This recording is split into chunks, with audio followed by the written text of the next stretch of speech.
Hi guys, I hope you're all well. Welcome back to the YouTube channel. In today's video, I'm going to be talking and sharing my honest thoughts on the United Kingdom and London as a whole. Because as many as you know, I recently, or say recently, whatever, a year now, actually fully relocated to Dubai from the UK. So in that time, kind of have my thoughts changed? What are my thoughts on the UK as a whole? Well, in this video, I'm going to share all. So the first thing to mention really is I was born and raised in the UK. And for the most part, I do really like life in the UK, especially where I'm from, Peterborough. There's a lot of greenery, natural parks, and overall, you know, it's a pretty nice place to live. There's a lot of good people there. Of course, there's a lot of bad people as well. You know, homeless people, drug addicts, crime, that type of stuff. But on the most part, living in Peterborough is pretty enjoyable and it's a pretty reasonable lifestyle. I say reasonable because it's pretty kind of mundane. It's very average. It's quite easy to, you know, it's a small pond at the end of the day, Peterborough, so it's quite easy to outgrow there. It's quite difficult to get good staff because it's not a major town at all. And that's really kind of one of the reasons why I moved, was for new opportunities. But the main reason, as I'm sure you're all going to know, is actually taxes. Taxes were one of the main reasons that I moved from the UK, because whilst the UK does have some good to offer, you know, it can be quite nice during the summer. It can be quite good at Christmas and winter months as well. Going to London, you know, Mayfair, Knightsbridge, Kensington, you know, there's nothing quite like it at the end of the day. But is it worth living in the UK and putting up with taxes on a full-time basis? And well, I'm here, so the answer, in my opinion, is definitely no. Because in the UK, you seem to pay more and more taxes, but you get nothing back in return. Ultimately, people that pay the most get the least. You know, you don't want to be stuck for NHS waiting lines. Your kids want the best education, they want the best healthcare. So actually, as a wealthy individual, you pay the most tax, but you get the least back. You're paying for private medical cover, you're paying for private schools, and actually, your taxes are paying for the rest of the country to go to school as well. And that really isn't a fair way of structuring the system. You know, taxes are getting really high. Who knows, if Labour get in, they might get even higher. Then as a result, me and plenty of other business owners and wealthy people as well, they will not be staying in the UK. There will be a mass exodus if taxes continue on the trajectory that they are.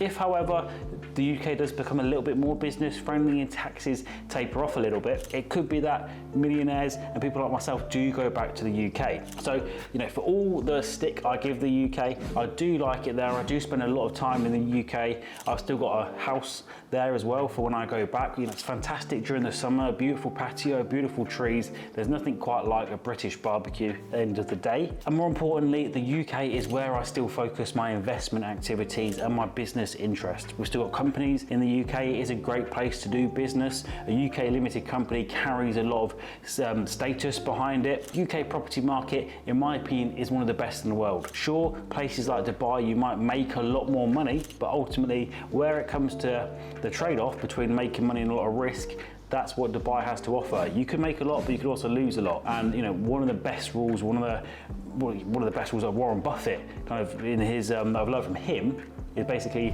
rule number one, never lose money. Rule number two, never forget rule number one. And in Dubai, it's so easy to lose money. So as a result, I'm not investing in Dubai. If I find somewhere that I like and will live in, then maybe I might buy it because the rent I'm paying at the minute could pay on the mortgage, etc., etc. But ultimately, Dubai property isn't an investment in my eyes. It's a bit of a gamble, a bit of a speculation. The UK, however, it's got a strong previous market. You've seen what's happened to property prices over the previous decades. You know there's a housing shortage. You know that rents are increasing. So actually, the UK property sector is one of the most robust out there. It's very difficult to lose money in property unless you don't really know what you're doing, unless you're taking massive risks, unless you're doing development, something like that. But actually, for the most part, if you're an educated investor, it's very difficult to lose money in property. And that's why I love investing in UK property and will continue to do so. So I'm not sure if I mentioned it before, but that's what we're doing really with the tax savings. So, you know, will I go back to the UK? I might do. I'm certainly planning my wealth as if I might go back, certainly for some time in the future.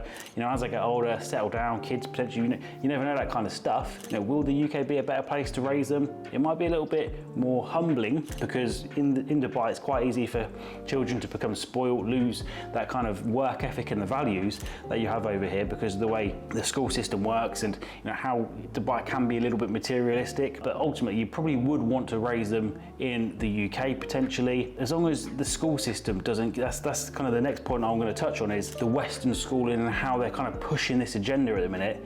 That is something that does need to massively change, in my opinion, in order for the West to continue. I know I mentioned that you might want to return to the UK, or I might return to the UK, if you were raising kids. Well, actually that is one big thing that I'd actually have to really consider, is would we want that compared to how they might turn out a little bit spoiled, materialistic? Would I really have to weigh that up? Because the way it is at the minute, they've got drag queens going in, sex education, LGBTQ+, all that kind of stuff really drilled into people at such a young age. Quite frankly, it's corrupting a lot of children in my view. So will I go back to the UK? I might do at some point in the future. Ultimately it is home, but certainly for now and for the foreseeable future, I will not be. I'll probably be staying in Dubai for at least the next 5 years, after which we're probably going to be looking at Monaco or somewhere a little bit more European potentially, as a long-term base. But in the meantime, we'll be continuing to spend a lot of time in the UK, investing in UK property, and really just kind of seeing what happens with the country. Somebody could come in, if you get the right government in, they could come in, clean things up a little bit, and actually start to restore the country again.